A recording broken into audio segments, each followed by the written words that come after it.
Hey everyone, check in with you just to vent a little bit today.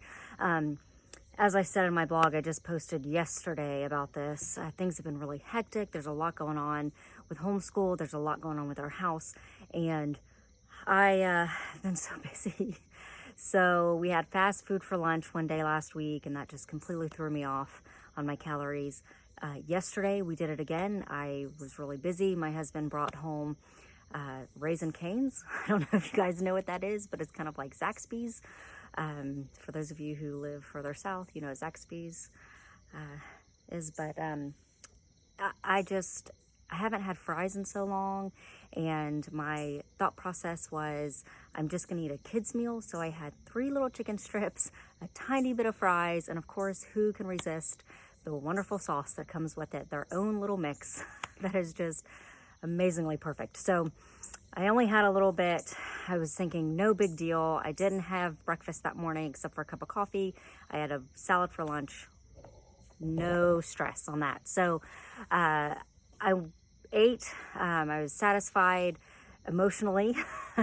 I was overstuffed as far as physically because my body hasn't had that in so long. So I sat down to log my calories, and I had exceeded my limit for the day just in that one little meal on top of everything else I had eaten. And of course then I didn't, and it doesn't include my nightcap that I like to have every night. So I was just beyond frustrated, and I thought, you know what, tomorrow's another day, because the whole idea is that yes, you eat less every day, but it collects. And at the end of the week, you should have a certain amount of calories. So there's no big deal if you go over one day, because you can kind of make that up the next day. And by the end of the week, as an average, you've hit your numbers. So I thought, I'm not going to let it get to me. I enjoyed the food. I don't do this all the time. No big deal. Well, again, today rolled around and it's Friday. I do my grocery shopping on Friday. So I left later than I usually do. I was rushing back, trying to get home in time to feed everyone dinner. And my husband said, you know what, just grab a pizza. I said, okay, fine.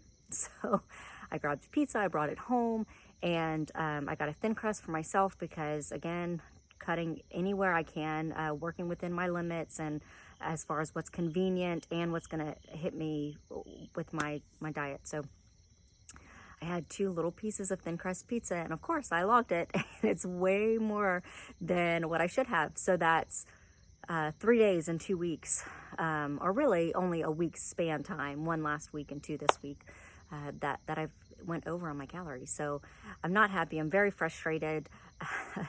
It's becoming very difficult with these days getting busier and a lot going on. So instead of letting it get me down and eating another 2 pieces of pizza out of frustration, I'm going to offset that number a little bit by getting in a quick 30-minute workout. I'm going to use weights. I'm going to get my heart rate up, get the most I can out of my measly little 30 minutes that I can squeeze in tonight before I have family night. So I hope this helps anyone out there who has gotten frustrated and eat fast food too many days this week out of convenience. And even though you don't eat as much of it that you normally do, you still end up in the negative on your calories. So, well, actually in the positive, right? Because you're going in reverse. Either way, I'm going to take all of this frustration and I'm going to fuel my workout with it. And hopefully by the end, with the calories that I've burned, I will be back in the black. So I'm going to record this workout. Hopefully, not only will you get to hear my rant, but sometime in the next few days, I'll try to get the workout posted so that you can use it as well. So thanks for listening. Hey there, one last check-in for tonight. I just wanted to let you know that I got my workout in, I burned enough calories to be in the black, and I still have 100 to spare for my nightcap so that my husband and I can have our little nightly ritual and kind of reconnect before we go to bed. I am so proud of myself. Instead of feeling defeated and giving up, I took control, I turned the situation around, and I'm going to bed feeling happy and successful and in control instead of feeling just completely defeated. That's the only word I can think to say is I felt so defeated earlier with all of my bad decisions this week, but not anymore. I am successful, I'm in control, and I am going to go to bed and get up tomorrow ready to make better decisions. All right, guys, good night.